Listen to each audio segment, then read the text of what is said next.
እንዴት ናችሁ ውድ ቤተሰቦቻችን? ይህ ፉአድ ባህሩ የዩቲዩብ ቻናላችን ነው። እየተከታተላችሁን ስለሆነ እጅጉን ከልብ አድርገን እናመሰግናለን። በዛሬ ፕሮግራማችን የተለያዩ የዝውውር ጉዳዮችን እናነሳለን። ትልልቆቹን ክለቦች የዝውውር ጉዳዮቻቸውን እያነሳን ቆይታን የምናደርግ ነው የሚሆነው። እናንተም ውድ ቤተሰቦቻችን ከኛ ጋር አብራችሁ ስትቆዩ ሀሳብ አስተያየቶቻችሁን ኮሜንት ቦክስ ላይ አጋሩን። የተለያዩ የዝውውር ጉዳዮችን እያነሳን ቆይታን እናደርጋለን። ዩናይትድ፣ አርሰናል፣ ሊቨርፑል፣ ቸልሲ፣ ማንቸስተር ሲቲ ሌሎችም ትልልቅ የአውሮፓ ክለቦችን የተመለከቱ በዚህ የጥር ተጫዋቾች የዝውውር መስኮትና የቀጣይ የዝውውር እቅዶቻቸውን አስመልክተን ሰፋ ያሉ የዝውውር ጉዳዮችን እያነሳን ቆይታን እናደርጋለን። ፉአድ ባሩ ፕሮግራሙን እመራለሁ። ሀሳብ አስተያየቶቻችሁን ጻፉልን ውድ ቤተሰቦቻችን። ስምና አድራሻችሁን እየጠቀሳችሁ ያላችሁን ሀሳብ አስተያየት ኮሜንት ቦክስ ላይ ልታጋሩን ትችላላችሁ። እኛም በቀጣይ በሚኖረን ፕሮግራማችን ላይ የእናንተን የውድ ቤተሰቦቻችንን ሀሳብ አስተያየት መልሰን ወደ እናንተው የምናደርስበት ፕሮግራምን መልሰን ወደ እናንተው እናደርሳለን እና ሰፋ አድርጋችሁ ሀሳቦቻችሁን ጻፉልን። ስለ ፕሮግራማችን፣ ስለ ክለቦቻችሁ ሊሆን ይችላል። የተለያዩ ርዕሰ ጉዳዮችን አንስታችሁ ልትጽፉልን ትችላላችሁ። እኛ መልሰን ወደ እናንተው እናደርሰዋለን። እስከ ፕሮግራማችን ፍጻሜ ድረስ አብራችሁኝ ቆዩ። ከመሸጋገሪያ በኋላ በድጋሚ ተመልሰን እንገናኛለን። አብራችሁኝ ነው።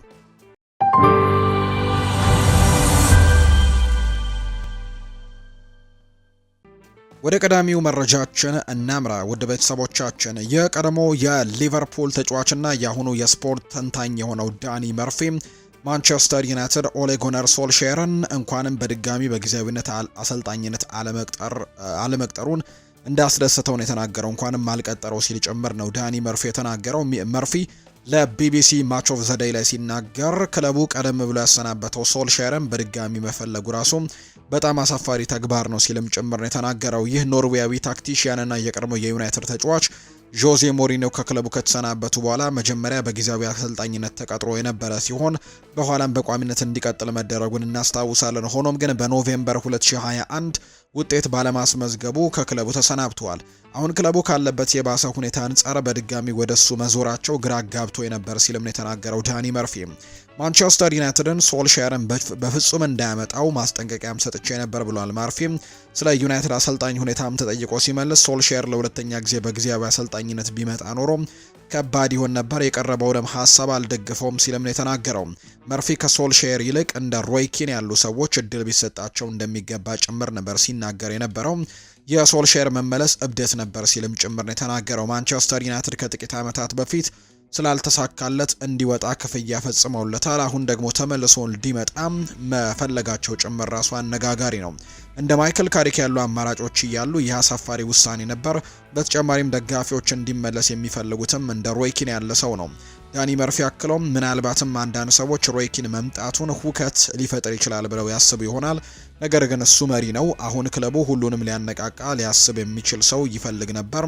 ስለዚህ ኦሌ ጉናር ሶልሼር እንኳንም አልሆነ ሲልም ጭምር ነው የተናገረው። ሶልሼር በመጀመሪያው የዩናይትድ ቆይታው አጀማመሩ ጥሩ የነበረ ቢሆንም በኖቬምበር 2021 ከመሰናበቱ በፊት ግን የነበረው ሁኔታ እጅግ አስከፊ የነበረ ነው። ይህም የ52 ዓመቱ አሰልጣኝ በአጠቃላይ በ168 ጨዋታዎች ላይ ቡድኑን የመራ ሲሆን በ91ዱ ድል ቀንቶታል። ይህም የማሸነፍ በመቶኛው ደግሞ 54.7 በመቶ ነበር።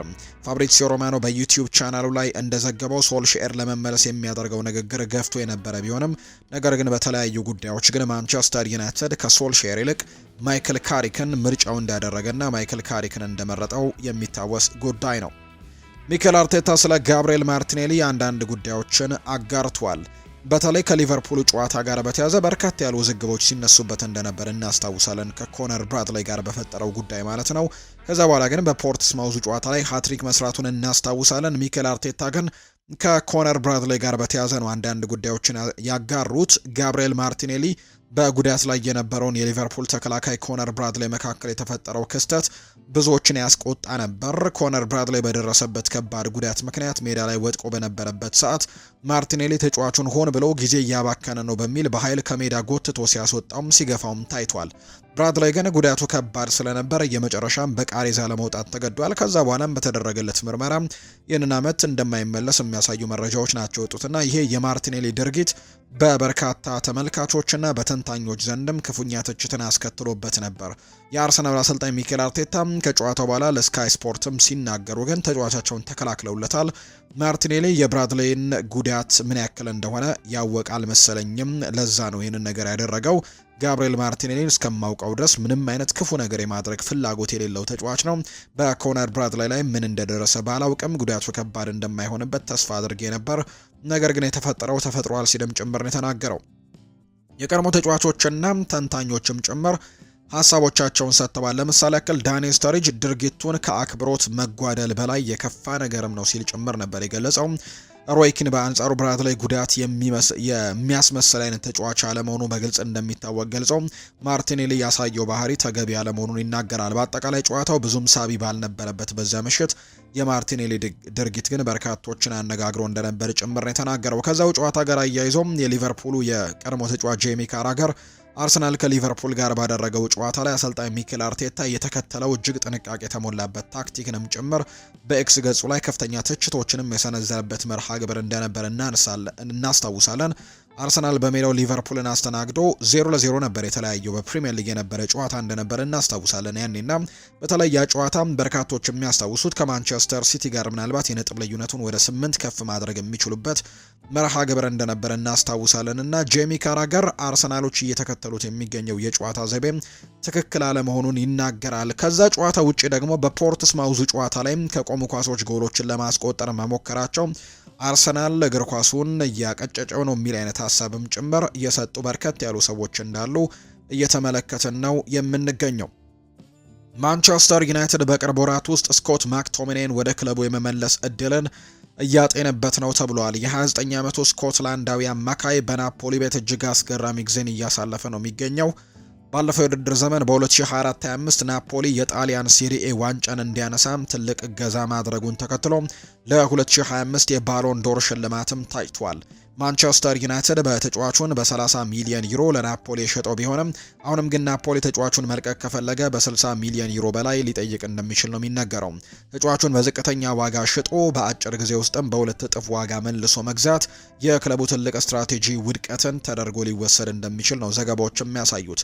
ማክቶሚኔ በአሁኑ ወቅት በጣሊያን ለትልልቅ ውድድሮች ላይ እየተሳተፈና ውጤታማ እየሆነ ባለበት ወቅትም ወደ መረጋጋት ወደ ሌለው ቋሚ አሰልጣኝ ወደ ሌለው ማንቸስተር ዩናይትድ የመመለስ ፍላጎት ይኖረው እንደሆነ ጥርጣሬዎች አሉ። ማንቸስተር ዩናይትድ በአሁኑ ወቅት ጥር 2006 ሩበን አሞሪምን ካሰናበተ በኋላ ቋሚ አሰልጣኝ ባለመሾሙ የተጫዋቾች ዝውውር ውሳኔ ላይ ተጽዕኖ ሊኖረው እንደሚችል የሚያሳዩ መረጃዎችን ነው እየተመለከትን የምንገኘው። የማርክ ጉሂ የዝውውር ሂደት ሌላ መታጠፊያ እያስተናገደ ነው። ሊቨርፑል ያልተጠበቀ ውሳኔ ሊያሳልፍ ይችላል። ሊቨርፑል የማርክ ጉሂን ዝውውር በተመለከተ የትዕግስት አካሄድን ለመከተል መወሰኑን የታወቀው እንደ ዴይሊ ሜል ዘገባ ከሆነም ክለቡ ለክሪስታል ፓላሱ ተከላካይ በጥር ወር ጥያቄ ከማቅረብ ይልቅ እስከ ክረምቱ የዝውውር መስኮትም መጠበቅን ይመርጣል ተብሎ ነው የሚታሰበው። ማርክ ጉሂ ለረጅም ጊዜ በሊቨርፑል የክትትል ዝርዝር ውስጥም የነበረ ቢሆንም ሊቨርፑሎች ግን ዝውውሩ ለጥቂት ወራትም ማዘግየቱ በስትራቴጂም ሆነ በፋይናንስ ረገድ ጠቃሚ እንደሆነ አድርገው ያምናሉ። የ25 ዓመቱ የእንግሊዝ ብሔራዊ ቡድን ተከላካይ በፕሪሚየር ሊጉ ካሉ ወጥ አቋም ካላቸው የማል ተከላካዮች አንደኛ መሆኑን አስመስክሯል።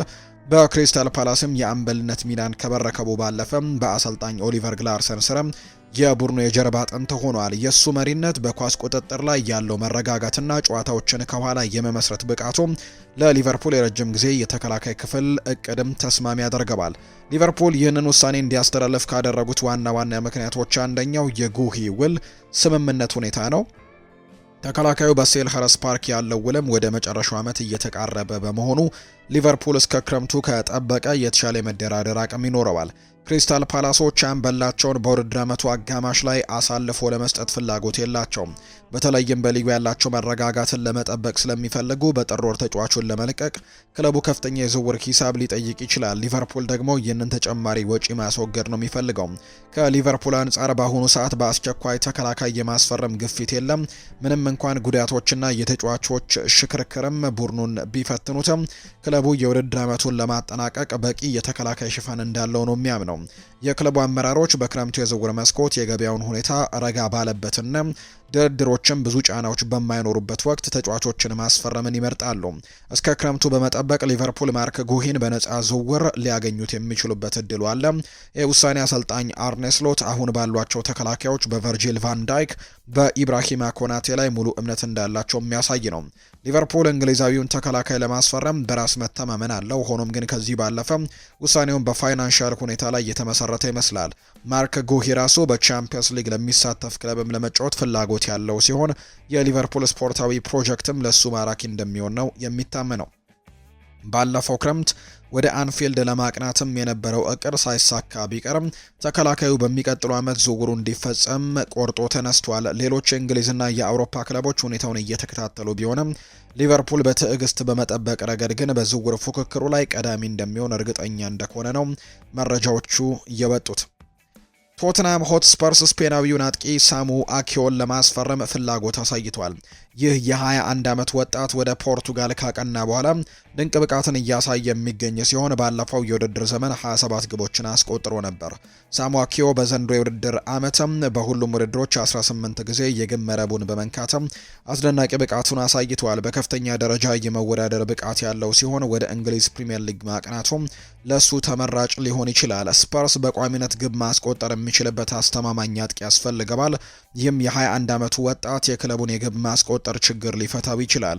በአሁኑ በከፍተኛ ደረጃ እየተጫወተ የሚገኝ ቢሆንም ገና ወጣት በመሆኑ በትክክለኛ አመራር ወደ ዓለም አቀፍ ደረጃ ሊያድግ የሚችል ተጫዋች ነው። ቶትናም ለዋና ዋንጫዎች የሚፎካከርና በሚቀጥለው የውድድር ዘመንም በቻምፒየንስ ሊግ ለመሳተፍም አልሟል። በደረጃ ሰንጠረዡ ከመጀመሪያዎቹ 4 ውስጥም ለመግባት በውድድር ዓመቱ ሁለተኛው አጋማሽ ላይ መሻሻል ይኖርባቸዋል። በመሆኑም በጥር ወር ትክክለኛ ተጫዋቾችን ማስፈረም ለነሱ ወሳኝ ሊሆን ይችላል። ጥራት ያለው አጥቂ ማስፈረም በሚቀጥሉት ሳምንታትም የክለቡ ተቀዳሚ ተግባር የመሆን ይኖርበታል። ሆኖም ግን ይህ የፖርቶ አጥቂ በሚቀጥለው ወር በጥር ማስፈረም የማይታሰብ ሊሆን ይችላል። ፖርቶ ተጫዋቹን የውድድር ዓመቱ አጋማሽ ላይ ለመሸጥም ፍቃደኛ አይደለም። እንደ ፌጂያስ ዘገባ ከሆነ ማንኛውም ዝውውር እስከ ክረምቱ የዝውውር መስኮትም ድረስ መጠበቅ ይኖርባቸዋል። አጥቂው በ100 ሚሊዮን ዩሮ የተገመተ ሲሆን ቶተንሃም በውድድር ዓመቱ መጨረሻ ይህንን ያክል ገንዘብ ለመክፈል ዝግጁ መሆኑ ትኩረት የሚስብ ጉዳይ ነው። ክለቡ ቡድኑን ለማጠናከር 200 ሚሊዮን ዩሮ የሚፈጅ የዝውውር እቅድን እንዳዘጋጀ ተዘግቧል። ከጥራት አጥቂ በተጨማሪ ክለቡ አስተማማኝ የክም ተጫዋችም ለማስፈረም ፍላጎት እንዳለው የሚያሳዩ መረጃዎች ናቸው የወጡት። ሊቨርፑል ባለፉት ጥቂት ወራት ከክሪስታል ፓላሱ ተከላካይ ጋር ከማርክ ጉሂ ጋር ስሙ ቢነሳም ክለቡ ተጫዋቹን በዚህ የውድድር ዓመት መጀመሪያ ላይ ለማስፈረም ተቃርቦ የነበረ ቢሆንም በስተመጨረሻ ግን ዝውውሩ ሳይሳካ ቀርቶ እንደነበር እናስታውሳለን። ሊቨርፑል አሁንም ተጫዋቹን የማስፈረም ፍላጎት ቢኖረውም አሁን ላይ ግን ዝውውሩን ለማግኘት ቀዳሚው ክለብ እንዳልሆነም ይነገራል። ስፖርት ዊትነስ ባወጣው መረጃ ተከላካይ ወደ ሪያል ማድሪድ የመዘዋወር ህልምም አለው። ክለቡም ጥያቄ እንደሚያቀርብለት እየጠበቀ ነው። የስፔኑ ክለብ ከተጫዋቹ ወኪሎች ጋርም ንግግር የጀመሩ ሲሆን ተጫዋቹ እስካሁን ከሊቨርፑል ጋር ምንም አይነት ስምምነት ላይ እንዳልደረሰን የተነገረው። አሁን የሚጠበቀው የስፔኑ ክለብ ዝውውሩን መጨረስ ይችል እንደሆነ ማየት ብቻ ነው። ይህ ሁኔታ ለሊቨርፑል ትልቅ መርዶ ነው። ጉዳዩ እንዴት እንደሚቀጥልም የሚታይ ይሆናል። ሊቨርፑል ጥራት ባለው የማል ተከላካይ የሚያስፈልገው ሲሆን ይህ በእንግሊዝ ብሔራዊ ቡድን ውስጥ ተከላካይም ለክለቡ ተስማሚ ነበር። ማርክ ጉሂ በፕሪሚየር ሊጉ ካሉ ምርጥ ተከላካዮች አንደኛው ሲሆን ለሊቨርፑል ደግሞ ዋንጫዎችን እንዲያሸንፍም የመከላከል ክፍሉን በከፍተኛ ሁኔታ ሊያጠናክርለት ይችል ነበር ተብሏል። ሊቨርፑል በዚህ የውድድር ዘመን በመከላከል ረገድ ክፍተቶች ታይተውበታል። በሊጉ ካሉ ምርጥ ተከላካዮች አንዱን በነፃ ዝውውር ማስፈረም ለክለቡ ትልቅ ስኬትም በሆነ ነበር። ሆኖም ግን ተጫዋቹ ለሪያል ማድሪድ ቅድሚያ በመስጠቱ እሱን ማሳመን ለሊቨርፑል ከባድ ይሆንባቸዋል። ሊቨርፑል ዝውውሩን ወደፊት በማምጣትም በሚቀጥለው ወር በጥር ተጫዋቾች የዝውውር መስኮት ተመጣጣኝ ገንዘብን ከፍሎ ለማስፈረምም ይወስን እንደሆነ ማየቱ ትኩረት የሚስብ ነው የሚሆነው።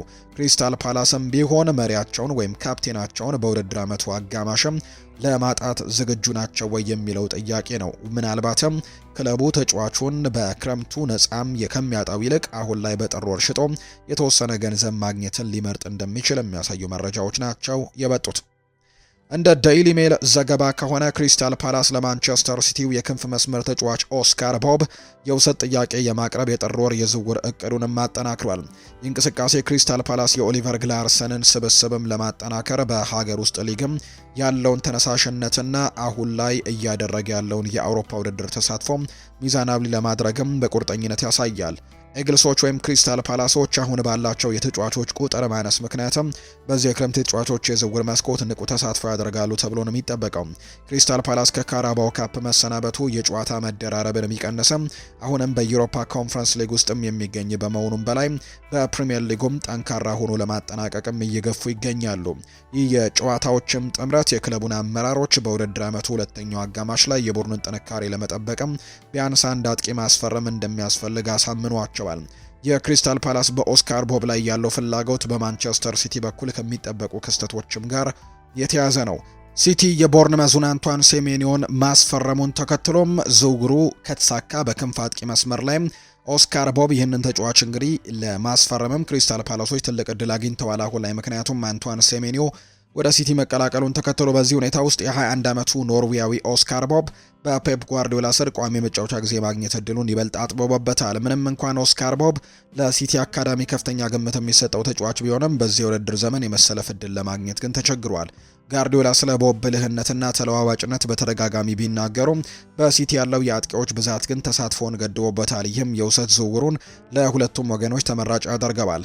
ከክሪስታል ፓላስ አንጻር ሲታይ ኦስካር ቦብ ከታክቲክ ፍላጎታቸው ጋር በትክክል የሚስማማ ተጫዋች ነው። ኦሊቨር ግላርሰን በአጥቂው ክፍል ውስጥም ወሳኝ ውሳኔዎችን ሊያስተላልፍ የሚችል የአጥቂ አማካይም በቡድናቸው ውስጥም ማግኘት ይፈልጋሉ። የታሰበው የውሰት ዝውውር ለተጫዋቹ እድገትም ትልቅ አስተዋጽኦ ይኖረዋል። ኦስካር ቦብ በፕሪሚየር ሊጉ ቋሚ የመጫወቻ ጊዜ ማግኘቱ እድገቱን እንዲቀጥል ሊረዳው ይችላል። ፓላስ ደግሞ ከፍተኛ የዝውውር ፖሊሲ ሳይከፍል በቴክኒክ ረገድም ብቁ የሆነ አጥቂ ያገኛል። ማንቸስተር ሲቲ በበኩሉ የተጫዋቹን የረጅም ጊዜ የወደፊት ቆይታ ሙሉ በሙሉ ተጠናክሮ ይቆያል። ድርድሩ ገና በመጀመሪያው ደረጃ ላይ ቢሆንም የፓላሱ ንቁ እንቅስቃሴ ግን ዝውውሩን ለማሳካትም እውነተኛ ፍላጎት እንዳላቸው የሚያሳይ ጉዳይ ነው። የክለብ ብረዡ ተከላካይ የሆነው ጆኤል ኦርዴኔስ ባለፉት ሳምንታት ከክለቡ ለቆ ሊወጣ እንደሚችል ስሙ በተደጋጋሚ ሲነሳ ቆይቷል። ቸልሲና ሊቨርፑል ተጫዋቹን ለማስፈረም ፍላጎት ካሳዩ ክለቦች መካከል ይጠቀሳሉ። ሆኖም አሁን ላይ በቦቭሊፕ ዘገባ ከሆነ ቸልሲ የ21 ዓመቱን ተጫዋች ለማስፈረም ከነበረው ፍላጎት ራሱን አግልሏል። ይህም ሊቨርፑል ዝውውሩን ለማጠናቀቅ ብቸኛው ቀዳሚ ክለብ እንዲሆንም አስችሎታል። በሚቀጥሉት ሳምንታት ሊቨርፑል የተጫዋቹን ፊርማ ማግኘት ይችል እንደሆነ የሚታይ ይሆናል። ክለቡ ጥራት ያለው የመሃል ተከላካይ እንደሚያስፈርም ግልጽ ነው። ይህም ደቡብ አሜሪካዊው ተጫዋች በሊቨርፑል ድንቅ ዝውውር ሊሆን ይችላል። ጆኤል ኦርዴኔስ ታላቅ ተሰጥኦ ሂውጅ ታለንት ተብሎም የተጠራ ሲሆን በፕሪሚየር ሊጉ ስኬታማ ተጫዋች የመሆን አቅም እንዳለውም ይታመናል። ወደ እንግሊዝ የማቅናት እድልም ለተጫዋቹ በጣም አስደሳች እንደሚሆን ነው የሚጠበቀው። ሊቨርፑል በዓለም ላይ ካሉ ታላላቅ ክለቦች አንዱ በመሆኑ ለተጫዋቹ ለዋንጫም እንዲፋለሙ ምቹ መድረክን ይፈጥርለታል። በሌላ በኩል ቸልሲ ወደ ሌላ አማራጭም ለመዞር መወሰኑ ትኩረት የሚስብ ነው። እነሱም ቢሆኑ በተከላካይ ክፍላቸው ላይ ተጨማሪ ጥራት ያስፈልጋቸዋል። በተለይም በተከላካይ መስመራቸው ላይ በተደጋጋሚ ከሚያጋጥሟቸው የጉዳት ችግሮች አንጻር ጆኤል ኦርዴኔዝ በከፍተኛ ደረጃ መወዳደርና ትልልቅ ዋንጫዎችን የሚያሸንፍበት ክለብ ውስጥም መጫወት ይፈልጋል። ሊቨርፑልን መቀላቀል ለሱ ትልቅ እርምጃ ነው። የፕሪሚየር ሊጉ ሻምፒዮኖች ሊቨርፑል ከቤልጅየሙ ክለብ ጋርም ስምምነት ላይ መድረስ ይችሉ እንደሆነ ገና የሚታይ ነው። ሊቨርፑል ከዚህ በተጨማሪ ከክሪስታል ፓላሱ ኮከብ ማርክ ጉሂ ጋርም ስሙ ተያይዟል። ማርክ ጉሂ በውድድር ዓመቱ መጨረሻ ኮንትራቱ የሚያበቃ በመሆኑ ሊቨርፑል በጥር ወር በተመጣጣኝ ዋጋ ለማስፈረምም ይንቀሳቀስ እንደሆነ የሚጠበቅ ጉዳይ ነው። ቶትናም በማደግ ላይ ያለውን አፍሪካዊ ኮከብ ለማስፈረም እየተንቀሳቀሰ ነው። 18 ግቦችን ያስቆጠረው ኮከብም ለመልቀቅ ተቃርቧል የተባለው ቶትናም ሆትስፐርስ አይቮሪ ኮስታዊውን የአርቢ ለብዚሽ ክንፍ መስመር ተጫዋች ያን ዲያማንድን ለማስፈረም ነው እቅድ የያዘው። እንደ ቢቢሲ ዘገባ ከሆነ ብሬነን ጆንሰን ክለቡን ለቆ መሄዱን ተከትሎ ቶትናም ተጫዋቹን ለክሪስታል ፓላስም አሳልፎ መስጠቱ በክፍያ ዙሪያ ላይ እንዲሁም ሁሉንም ነገር መስማማቱና መጠናቀቁ ተጫዋቹ በአሁኑ ወቅት ይህንን የመቀላቀል እድልም ይኖረዋል ተብሎ እንደሚታሰብ ነው መረጃዎች እየወጡ የሚገኙት። የሰሜን ለንደኑ ክለብ ለጆንስ ምትክም የሚሆን ተጫዋች እየፈለገ ሲሆን ይህን ደግሞ የ19 ዓመቱን ተስፋ ሰጪ አጥቂ እንደ ዋነኛ ኢላማ አድርገው ወስደውታል። እንዲሁ ብሬነን ጆንሰን ባለፈው የውድድር ዘመን 18 ግቦችን በማስቆጠር የክለቡ ከፍተኛ ግብ አስቆጣሪ የነበረ ቢሆንም በዚህ የውድድር ዘመን ግን በአዲስ አሰልጣኝ ቶማስ ፍራንክ ስር የመጫወት ጊዜ ለማግኘት በጣም ተቸግሯል። በመሆኑም ወደ ክሪስታል ፓላስ ማቅናቱ ለሱም የተሻለ እድል ይፈጥርለታል። ዲያማንድ በጀርመን ባቆየባቸው ጊዜያትም ድንቅ ብቃትን ያሳየ ቢሆንም በመላው አውሮፓ ትልቅ ግምት ከሚሰጣቸው ወጣቶች አንደኛው ነው። በዘንድሮው የውድድር ዘመን ለላይፕዚግ 7 ግቦችንና 4 ደግሞ አሲስቶችን ያስመዘገበው ዲያማንድ ለቶተናም የረጅም ጊዜም ስኬት ትልቅም ግብአት ሊሆን ይችላል። ስፐርስ ለአጥቂ መስመሩ ላይ ያልተጠበቁ ድንቅ ክህሎቶችን የሚጨምር ተጫዋች የሚፈልግ ሲሆን የአፍሪካዊ ኮከብም ለዚህ ተስማሚ ነው። የዝውውር ለዲያማንድ ትልቅ እድል ነው። ወደ ፕሪሚየር ሊጉ ማቅናቱ ራሱን በዓለም ላይም ትልልቅ ከሚባሉ ተጫዋቾች ፊትም እንዲፈትን ያደርገዋል። ቶትናም ከጀርመኑ ክለብ ጋር በዝውውር ዋጋ ዙሪያ መስማማት ይችል እንደሆነ የሚታይ ነው። ዲያማንድ በማንቸስተር ዩናይትድ፣ በባየር ሚኒክ፣ በፓሪስ ሰን ዠርሜን እና በሊቨርፑል ጭምር የሚፈለግ ነው። ቶትናም በውድድር ዘመኑ መጀመሪያ ላይ ሻቪ ሲሞንሰን ከአረብ ለብዚሽ ያስፈረመ በመሆኑ በሁለቱ ክለቦች መካከል ያለው ግንኙነት መልካም ነው ተብሎ ይታሰባል። ቶትናም ፍላጎቱን ወደ ተግባር በመቀየር ይፋዊ ዝውውር ጥያቄም ያቀርብ እንደሆነ የሚጠበቅ ነው። ዲያማንድ በአሁኑ ወቅት ከብሔራዊ ቡድኑ ጋር በአፍሪካ ዋንጫው ላይ ይሳተፍ ነበር። ነገር ግን አይቮሪ ኮስት ከውድድሩ ውጪ መሆኗ የሚታወቅ ጉዳይ ነው። ሰንደርላንድ ወደ እንግሊዝ ፕሪሚየር ሊግ ከተመለሰ በኋላ እያሳየ ያለው መሻሻል የሀገሪቱ ደጋፊዎችን ቀልብ መሳብ ብቻ ሳይሆን ክለቡ የአውሮፓ ምርጥ ተሰጥኦች ላይም ትኩረት እንዲያደርግ አስችሎታል። ጥቋቁር ድመቶች ወይም ዘ ብላክ ካትስ ተብሎ የሚጠሩት የቡድን በሊጉ ለመቆየት ብቻ ከመጣር ባለፈ ቀጣዩ ትውልድ ሊረከቡ የሚችሉ የአማካይ ክፍል ኮከቦችን ለማስፈረምም ከታላላቅ የፕሪሚየር ሊግ ክለቦች ጋርም ለመፋለም እየተዘጋጀ ነው። እንደ ቲም ቶክ ዘገባ ከሆነም ሰንደርላንድ የሞናኮውን ላሚን ካማራንና የሊሉን አዩብ ቦአዲን እንደ ዋነኛ የዝውውር ኢላማዎቹ ለይቷቸዋል። ክለቡ በአሁኑ ወቅትም እያሳየ ያለው ጥንካሬ የዝውውር ቡድኑ ከወራጅ ቀጠናው ስጋትም ባለፈ ሰንደርላንድ በፕሪሚየር ሊግ ውስጥም ቋሚ ተጽዕኖ ፈጣሪ ኃያልም ለማድረግም ወደሚችልበት የወደፊት እቅድም እንዲመለከት አድርጎታል። ላሚን ካማራ በፈረንሳይ ሊግ ውስጥም ካሉ እጅግ አስደሳች ወጣት ተጫዋቾች አንዱ ሆኖ ወጥቷል። ይህ የ21 ዓመት የሴኔጋል ብሔራዊ ቡድን ተጫዋች በሞናኮ ቤት ድንቅ ብቃትን እያሳየ የሚገኝ ሲሆን በመላው አውሮፓም ከፍተኛ አክብሮት የሚሰጠው ተጫዋች ነው። በታክቲክ ብስልነቱና በመሃል ሜዳ ላይ ባለው የማይሰለችም ጉልበቱ የሚታወቀው ካማራ በቻምፒየንስ ሊግ በመሳተፍና የካፍ የዓመቱ ምርጥ ወጣት ተጫዋች ሽልማትን በማሸነፍ ትልልቅ መድረኮች ላይ ብቃቱን በተግባር አስመስክሯል። ሰንደርላንድ በካማራ ላይ ያላቸው ፍላጎት ክለቡ ያለውን ትልቅ ግምገማ የሚያሳይ ነው። በአሰልጣኝ ሬጂስ ሌብሪስ መሪነት ክለቡ ወጣት ተሰጥኦችን በማሳደግ ረገድ እያደረገ ያለውን መልካም ስምን በመጠቀም እንደ ካማራ ያሉ ተጫዋቾችን ለማሳመን እየሞከረ ነው። ሆኖም ሰንደርላንድ ይህንን ወጣት ለማስፈረም ከባድ ፉክክር ይጠበቅበታል። ቲም ቶክ እንደዘገበው ካማራ በማንቸስተር ዩናይትድ የክትትል ዝርዝር ውስጥም ይገኛል። ሌሎች ዘገባዎች ደግሞ ተጫዋቹ ከሁለት ሌሎች የፕሪሚየር ሊግ ክለቦች ጋር አያይዘውታል። ቶተናም ተጫዋቹን ለማግኘት ስካውቶችን መላኩ የሚነገር ሲሆን የሰንደርላንድ ጎረቤትና ቀንደኛ ተቀናቃኝ የሆነው ኒውካስል ዩናይትድም ይህንን ፈረንሳይ ላይ የሚጫወትን ተሰጥኦ ለማስፈረምም ፍላጎት አለው። ሞናኮ ተገቢውን የዝውውር ዋጋ ከቀረበለት ተጫዋቹን ለመሸጥ ፍቃደኛ መሆኑ የሚነገር ሲሆን የዋጋ ማሻቀብም ፉክክሩን በአሁኑ የጥር የዝውውር መስኮትም ሊጀምር ይችላል። ሰንደርላንድ እነ ማንቸስተር ዩናይትድ፣ ስፐርስና ኒውካስል ካሉ ክለቦች ጋርም ስሙ አብሮ መነሳቱ ክለቡ በአጭር ጊዜ ውስጥ ምን ያክል ርቀት እየተጓዘ እንደሆነ ማሳያ ነው።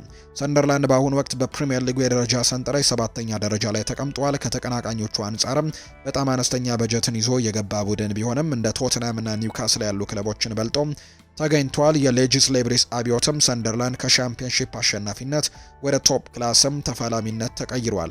እንደ ካማራና አዩብ ቦአዲ ያሉ ተጫዋቾች ኢላማ በማድረግም ሰንደርላንድ በሊጉ ቆይታውን ለማረጋገጥም ብቻ ሳይሆን ከታላላቅ ክለቦች ጋርም በሜዳ ላይና ከሜዳ ውጭ ለመፎካከርም ዝግጁ መሆኑን የሚያሳዩ ምልክቶች ነው የታየበት።